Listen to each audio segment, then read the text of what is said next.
तो बजट हमारे सामने आ गया, उसके पहलुओं को हम बारीकी से समझने की कोशिश करें। खास मेहमान मैं अपने सहयोगियों के साथ यहाँ पर मौजूद हूँ। तो आपसे जो कुलदीप जी, आप हमें ब्रेक में हम आपसे पूछना चाह रहे थे कि अगर एक मध्यम वर्ग, एक आम जनमानस सेव करना चाहे, पैसा अपना बचाना चाहे, बचत करना चाहे, क्या वो करेगा? देखिए, अगर बचत करना चाहे तो सबसे पहले तो कुछ पैसा अपनी पत्नी के नाम पे जमा करा दे, क्योंकि जो 2 लाख का जो वुमेन का उन्होंने दिया है 7.5% आपका एश्योर्ड रिटर्न आपको मिल जाएगा। और जहां तक सामाजिक सुरक्षा की बात है, चाहे आपका मेडिकल इंश्योरेंस है, चाहे आपके अपने लाइफ इंश्योरेंस कवर है जो फैमिली की सिक्योरिटी के लिए चाहिए, हालांकि इसका टैक्स बेनिफिट नहीं है, तब भी उनको लेना चाहिए। मेरे ख्याल से टैक्स पेयर को इसको इस तरीके से समझना चाहिए कि अगर आप ओल्ड रजीम में होते, आपको रिबेट मिलती, तो आप तब भी टैक्स पे करते। अब आपको जो टैक्स छूट सरकार इंसेंटिव दे रही है कि आप उन एग्जम्पशन को छोड़े, तब भी हम आपकी टैक्स लायबिलिटी बढ़ा नहीं रहे हैं, आपको देने पे बढ़ा भी नहीं रहे हैं। तो मेरे ख्याल से उसको, उन सबको अपने उन चीजों को, फाइनेंशियल प्लानिंग को टैक्स की वजह से इधर उधर छेड़ना नहीं चाहिए। जो जरूरी है उन चीजों को जरूरी उनको लेना चाहिए। बाकी अदरवाइज चाहे आप बैंक में पैसा रखिए, ये आपका फाइनेंशियल डिसीजन है, इसका टैक्स का इसमें अब कोई एलिवेट नहीं रह जाएगा। तो इंश्योरेंस कंपनी के लिए या जो मेडिकल इंश्योरेंस कंपनी बेचते हैं, शायद उनके लिए ये इंसेंटिव नहीं है, क्योंकि वो पहले होता था ना कि आप शेयर्स में डालिए, आप डाइवर्सिफाई कीजिए अपने फंड्स को, म्यूचुअल फंड्स में डालिए। तो मगर उस सब में एफडीज में डालते, जब निकालते थे तो उस पर टैक्स होता था। तो उस लिहाज से इस बजट में क्या हुआ है? उसमें कोई चेंज नहीं है। जो सिचुएशन आज से पहले थी वही सिचुएशन आज। इसकी वजह से ये हुआ है सर कि जो इंश्योरेंस के स्टॉक है वो पूरी तरह से लाल हो गए, पूरी तरह से गिर गए हैं। तो मतलब कोई इंश्योरेंस वगैरह को लेकर के अब आप तौबा तौबा करने का समय आ गया है।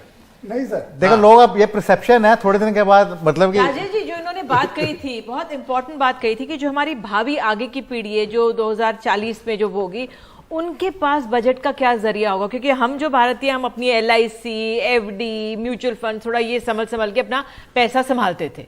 अब वो क्या करेंगे? सर, अब तो गवर्नमेंट ने आपको इतनी प्यारी प्यारी योजना दे दी है, और वो सारी गवर्नमेंट की योजनाएं जो बढ़ती रहेगी। सर, जीवन ज्योति योजना, सुरक्षा बीमा योजना, आप लोग यूं ही हाथ हिलाते थे, उसके बाद भी बढ़ते गए, लोग लेते गए। सर, आप लोगों ने हरदम हाथ हिलाया, आपकी प्यारी प्यारी बढ़ते गए। आपकी प्यारी प्यारी योजनाओं पर एक इनोसेंट सा क्वेश्चन, और वो ये है कि नेशनल एजुकेशन मिशन जी, उसका बजट पिछले साल 39,500 था जी, वो इस साल 38,900 हो गया है। रियल टर्म्स में घट गया। ठीक, रियल टर्म्स में घट गया। अगला, ये जो प्यारी प्यारी योजना नंबर 1, ठीक है सर, उसको छोड़ करके दूसरे के उसको क्यों छोड़ दे? नहीं, उसी में सर, उसी में टीचर ट्रेनिंग स्टार्ट कर दिया है, डिस्ट्रिक्ट इंस्टीट्यूट जो है उनको चालू कर दिया, लाइब्रेरी चालू कर दिया, डिजिटल लाइब्रेरी चालू कर दिया है, फिजिकल लाइब्रेरी चालू कर दिया, इन सब में बढ़ा दिया गया है। ट्राइबल के एजुकेशन से रिलेटेड एक और प्यारी सी योजना एकदम, जिसको कहते हैं नेशनल हेल्थ मिशन जी, 37,160 करोड़ था पिछले साल का। जी जी, इस साल 36,780 रुपए हो गया, करोड़ रुपए वो हो गया। वेलनेस सेंटर बढ़ा देंगे, ये जो आरोग्य आयुष्मान भारत है, इन सब में फंड बढ़ रहा है। अच्छा। आज देखिए, कहीं ना कहीं ओवरऑल हेल्थ का बजट देखें तो जो कांग्रेस के टाइम 1% होता था, उसमें 2.25% आ गया।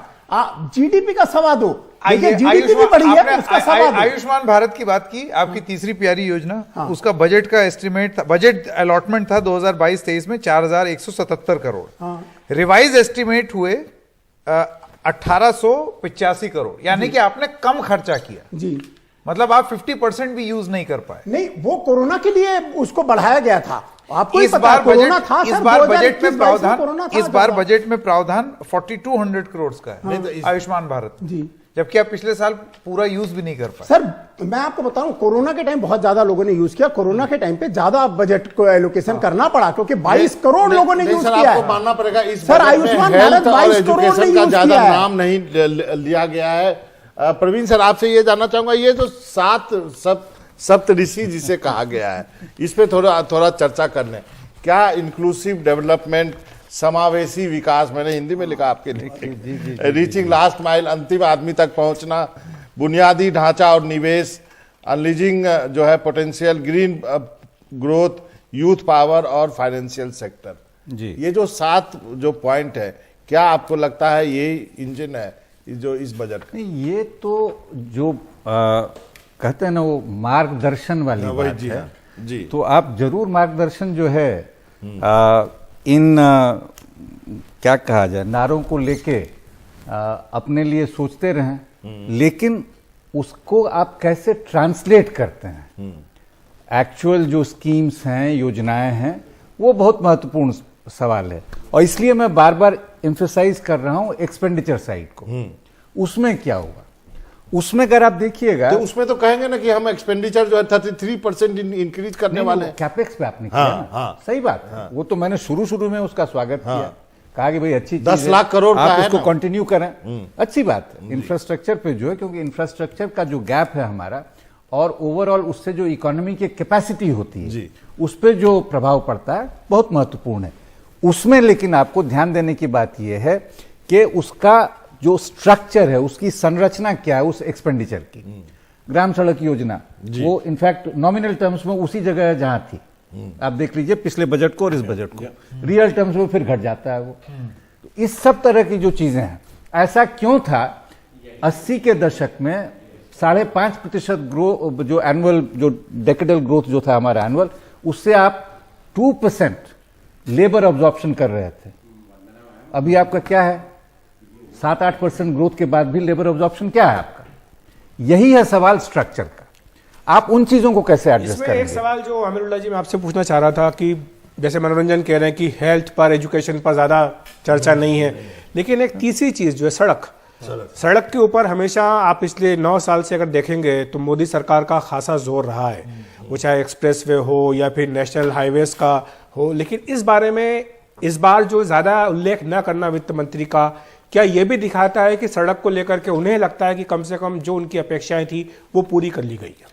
नहीं, मुझे नहीं लगता कि वो अभी पूरी हुई है। उसमें भी अभी बहुत दूर जाना है। अगर आप देखें कि हाईवे का कंस्ट्रक्शन रेट, ट्रांसपोर्ट मिनिस्टर ने भी कहा था कि अभी इस रेट को हमें इम्प्रूव करना है। वो दिल्ली से बंबई हम 6 घंटे में और 8 घंटे में पहुंच जाएंगे। 12 घंटे तो हाँ, तो उन्होंने वो बहुत अभी वो बड़ा लंबा रास्ता है और उसमें अभी हमें बहुत पैसे खर्च करना है। अगर आप कैपिटल एक्सपेंडिचर देखें, ये इस बात को आगे बढ़ाते हुए, तो फोकस जो है, फाइनेंस मिनिस्टर ने सिर्फ एक चीज कही कि वो कैपिटल एक्सपेंडिचर कहां से करेंगे। एक्चुअली एक और बात मैं कह दूं कि 10 लाख करोड़ पे हमें बहुत ज्यादा खुश नहीं होना चाहिए। बड़ी रकम है, लेकिन ये बात हम कई दिनों से कह रहे हैं। प्राइम मिनिस्टर ने खुद कहा था कि $1 ट्रिलियन खर्च करेंगे, ये तो 1 ट्रिलियन से कम हुआ। दूसरी बात यह है कि फोकस देखिए आप कैपिटल एक्सपेंडिचर का हेलीपैड और एयरपोर्ट पे है हमारा। ये मुझे इस पूरे बजट में जो एक बात समझ में आ रही कि वो जो हमारा सबसे ऊंचा तबका है उनके लिए है ये बजट।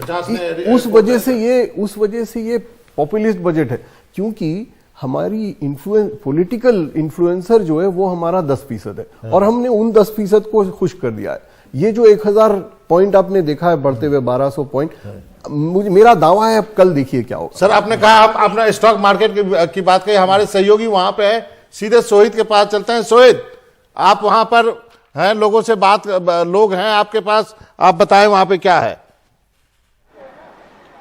बिल्कुल बाबा, जो अभी आप लोगों की बातें सुन रहा था मैं, जरूर एक समय अभी जब इसका ऐलान वित्त मंत्री ने किया बजट का, तब 1200 पॉइंट्स ऊपर चल रहा था सेंसेक्स, लेकिन अभी भी 492 पॉइंट्स ऊपर फिलहाल सेंसेक्स चलता हुआ नजर आ रहा है। और हमारे पास स्टॉक एक्सपर्ट्स हैं, उनसे भी हम ये जानने की कोशिश कर रहे हैं कि किस तरह से वो इस बजट को देख रहे हैं और आने वाले समय में बॉम्बे स्टॉक एक्सचेंज पर किस तरह से असर होगा। सर शुक्ला सर, आपसे पहले बात करेंगे। अब तक हमने देखा है, आप एक जो आपकी हमेशा से एक शिकायत रहती थी वो ये होती थी कि मिडिल क्लास के लिए ज़्यादा कुछ चीज़ें नहीं की गई हैं। इस बार के बजट को आप किस तरह से देखते हैं और as an investor share market के लिए आपके लिए की पॉइंट्स क्या रहे हैं इस बजट के? देखिए, सबसे बड़ी की पॉइंट ये रहा है कि उन्होंने long term short term gain का जो स्लैब था उसको उन्होंने छेड़छाड़ नहीं की। जो बातें चल रही थी मार्केट में बजट से पहले कि उसमें वित्त मंत्री जी कुछ न कुछ करेंगी और हो सकता है उसका टाइम होराइजन 1 साल के बजाय 2 साल कर देंगे, तो अगर वो हो जाता तो बहुत अपसेट होता मार्केट। आज जो 1000 पॉइंट ऊपर दिख रहा था वो शायद 1000 पॉइंट नीचे होता, तो वो उन्होंने टच नहीं किया। वो मार्केट एक्सपेक्ट कर रहा था कि भाई कुछ नहीं दे रहे हो तो लो भी मत, तो वो उन्होंने रखा सेम, उसमें कोई छेड़छाड़ नहीं की, वो बहुत पॉजिटिव था। दूसरा चीज़ है ये कि जो उन्होंने पर्सनल टैक्स में न्यू रिजिम में उन्होंने 7 लाख तक टैक्स फ्री कर दिया लोगों को, और उसके बाद में स्लैब्स हैं उसमें भी उनको कंसेशंस हैं। तो वो सारी चीज़ें जो दी है एम्प्लॉइज़ लोगों को जो काम कर रहे हैं वो काफ़ी अच्छा है। दूसरा है उन्होंने देखा कि डिजिटल इकोनॉमी को बढ़ाने, एजुकेशन को बढ़ाने, पर्टिकुलरली आपने देखा कोरोना में बहुत ज़्यादा क्राइसिस हुई कि लोग कैसे पढ़ाई करें, तो उन्होंने अभी डिजिटल लाइब्रेरी कर दी है जो फ्री ऑफ कास्ट लोगों को एक्सेस मिलेगा। करोड़ों करोड़ों स्टूडेंट और कोई भी कुछ करना चाहेगा तो उसको एक्सेस मिलेगा।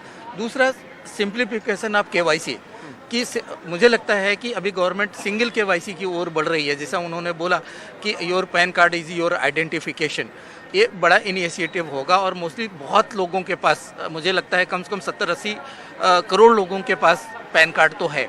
सिद्धार्थ जी के पास जाने से पहले एक सवाल ये होगा कि केवल मार्केट की अगर बात करें, इसके लिए सबसे ज्यादा बेनिफिटरी एक पॉइंट जो आपको लगा वो क्या वही था कि टैक्स कम नहीं किया गया कि और क्या चीज़? नहीं, हमारा ये है कि जो डिफिसिट है बजट का उसको कैसे मैनेज करेंगे, वहाँ पे कैपिटल जो उनका जो है फिजिकल प्रूडेंस रहेगा कि नहीं, वो अनियंत्रित नहीं हो जाए। जो अपने बोलते हैं कि एक्सपेंडिचर बढ़ रही है, इनकम नहीं बढ़ रही है, तो उसको कैसे करें। जो घाटा रहता है फिर गवर्नमेंट को रुपए छापने पड़ते हैं, आरबीआई को, पर हमारा असेट सपोर्ट करता है कि नहीं वो भी एक क्वेश्चन मार्क रहता है। वो उन्होंने बहुत क्लियरली बोला है कि जो 5.9 है इसको हम 4.5 पे ले आएंगे 2025 तक। तो ये बहुत अच्छी बात उन्होंने की जो मार्केट को पसंद आया। बिल्कुल मार्केट को पसंद वाली बात आई। आज सुबह भी सिद्धार्थ कुआवाला हमारे साथ हैं, वो भी एक्सपर्ट हैं स्टॉक मार्केट के। सुबह भी हम बात कर रहे थे, एक सवाल यही था कि इलेक्शन है अगले साल, उसके हिसाब से ये बजट को पेश किया जा रहा है। कैसे एक राजनीतिक बजट आप मानते हैं, क्योंकि 1200 पॉइंट्स तक गया था, अब एक बार फिर से 550 सवा 500 तक पहुंच चुका है सेंसेक्स, तो आप इस बजट को किस तरह से मानते हैं? राजनीतिक, जहां पर सभी वर्ग के लोगों को खुश करने की कोशिश की गई है चुनावों से पहले, या एज एन एक्सपर्ट आप कैसे देखते? मैं इसे मानूंगा balance budget, growth and social. अब भले कोई बोले कि पॉलिटिकल है, मैं बोलूँगा कि नहीं, एक सोचने की बातें हैं कि भाई किस तरह से बजट पेश किया गया है और किस तरह से बैलेंस किया गया है। जैसे सबसे इम्पोर्टेंट चीज़ कैपेक्स जो 13.7 लाख करोड़, आज उसके द्वारा कितने सारी चीज़ों को फ़ायदा होगा, फ्रॉम जॉब अपॉर्चुनिटी से कंजम्पशन स्टोरी। अब जैसे कंजम्पशन बढ़ता है तो कंपनी के मुनाफे बढ़ते हैं, कंपनी के मुनाफे करते तो देश का विकास बढ़ता है, और देश का विकास बढ़ने से जीडीपी बढ़ता है और देश आगे बढ़ता है। तो और कंपनी के जब प्रॉफिट्स बढ़ते हैं तो हम as a share investor also, हमें भी अच्छा लगता है क्योंकि शेयर्स के दाम बढ़ते हैं। ठीक, तो जिस तरह से आपने सुना, फिलहाल शेयर मार्केट ग्रीन में तो है ही, उसके साथ में ही हम देख रहे हैं कि जो इन्वेस्टर्स हैं वो फिलहाल इसे एक बैलेंस बजट के तौर पर देख रहे हैं। कुछ ऐसे पॉइंट्स हैं जिस पर अब ये बातचीत भी कर रहे हैं, तो ये कहा गया कि जो 7 लाख तक ले जाया गया है टैक्स स्लैब, उससे भी जो फायदा होगा, और जिस तरह से इन्वेस्टमेंट बढ़ रहा है उससे भी मार्केट में और पैसे आने की बात की जा रही है। इस तरह से फिलहाल शेयर मार्केट में देखा जा रहा है, और 427 पॉइंट्स की बढ़त फिलहाल बॉम्बे स्टॉक एक्सचेंज में हम सेंसेक्स पर देखते हुए दिख रहे हैं।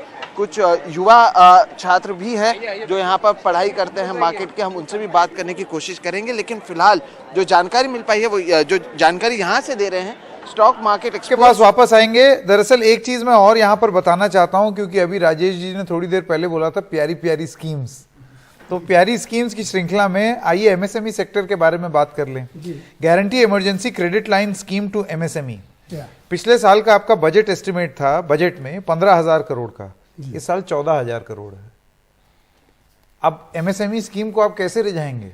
एमएसएमई सेक्टर जो है वो उम्मीद लगाए बैठा था कि कुछ हमें मिल जाए, हम रोजगार बढ़ाएं, हम मैन्युफैक्चरिंग बढ़ाएं। यहाँ तो आपने बजट काट दिया। सर पूरे कोरोना काल में एमएसएमई को सबसे ज्यादा सपोर्ट किया गया, क्योंकि एमएसएमई अगर मर जाएगी तो रोजगार नहीं बन पाएगा और रोजगार को बढ़ाया नहीं हो जाएगा, और सेल्फ एम्प्लॉयमेंट कर रही है। सेल्फ एम्प्लॉयमेंट आपका इकोनॉमिक सर्वे ये बताता है कि अब वो 90% प्री पैंडेमिक लेवल तक चली गई है, लेकिन ऐसे में आपको लगता है कि बजट का थोड़ा सा कम कर देना समझदारी की बात होगी? सर लोन पे तो 9,000 करोड़ अभी भी हमने रखा है एमएसएमई के लिए स्पेसिफिकली। दूसरा, एमएसएमई को हमने एक टैक्स का बेनिफिट और अलग सा दे दिया है, तो उसके अंदर में हमने 3 करोड़ तक के टर्नओवर को प्रिजम्पटिव टैक्स में डाल दिया है। वो एक बहुत ही बड़ा बूस्ट मिलेगा उनको। अगर वो टैक्स फ्री होंगे, कम टैक्स देंगे, प्रिजम्पटिव टैक्स में रहेंगे, बहुत कम टैक्स देंगे, तो नॉर्मली उससे जनरेशन होगा। तो एक एमएसएमई के लिए और एक बढ़ोतरा हुआ है। जी आपसे समझना चाहेंगे, ये जो इंश्योरेंस कंपनीज के शेयर्स लाल उसमें चले गए, सब नीचे गिर गए। क्या कारण ये है कि 5 लाख रुपए से अधिक का जो पे आउट होगा उसको टैक्स की बात, इसको जरा समझाएं दर्शकों को कि ये क्या मसला है। क्या आपका जब पॉलिसी मैच्योर होती है, जो पे आउट मिलता है उस पर टैक्स देना पड़ेगा अगर 5 लाख से अधिक हो तो? अभी क्या होता है कि सरकार ने कुछ 2012 के बाद जो पॉलिसी इशू हुई थी उसमें एक चेंज आया था कि अगर आपका इंश्योरेंस प्रीमियम जो सम एश्योर्ड के 10% से ज्यादा है तो अब उसका प्रोसीड टैक्स हो जाता था। तो लेकिन अब जो नया प्रावधान उन्होंने लाया है कि ऐसी इंश्योरेंस पॉलिसी जिसका प्रीमियम 5 लाख से ज्यादा है, प्रीमियम 5 लाख उनका टैक्स होगा। इसका मतलब क्या है कि क्योंकि इंश्योरेंस कंपनी कुछ ऐसे प्रोडक्ट लेके आई जिसके हिसाब से कि आप अपना ज्यादा प्रीमियम दीजिए और मैच्योरिटी पे आप उसको टैक्स। तो ये यूलिप के लिए होगा मेरे ख्याल से। यूलिप को उन्होंने एक्सक्लूड किया उसमें। अच्छा। यूलिप को उन्होंने एक्सक्लूड किया, तो शायद इस चीज का प्रभाव हो सकता है मेरे ख्याल से। लेकिन उसका जो ज्यादा मैं इम्पैक्ट, इसमें एक और चीज पूछना चाहता हूं। देखिए, लोग बहुत सारी पॉलिसीज लेते हैं जी, और किसी एक का प्रीमियम 50,000 हुआ, 60,000 हुआ, 1 लाख हुआ, 1.5 लाख हुआ, तो ये एक पॉलिसी अगर 5 लाख से ऊपर गई तो टैक्स है, या अगर सबका सम टोटल मिला करके 5 लाख से ऊपर चला गया तो? नहीं, ये मुझे देखना पड़ेगा फाइन प्रिंट में क्या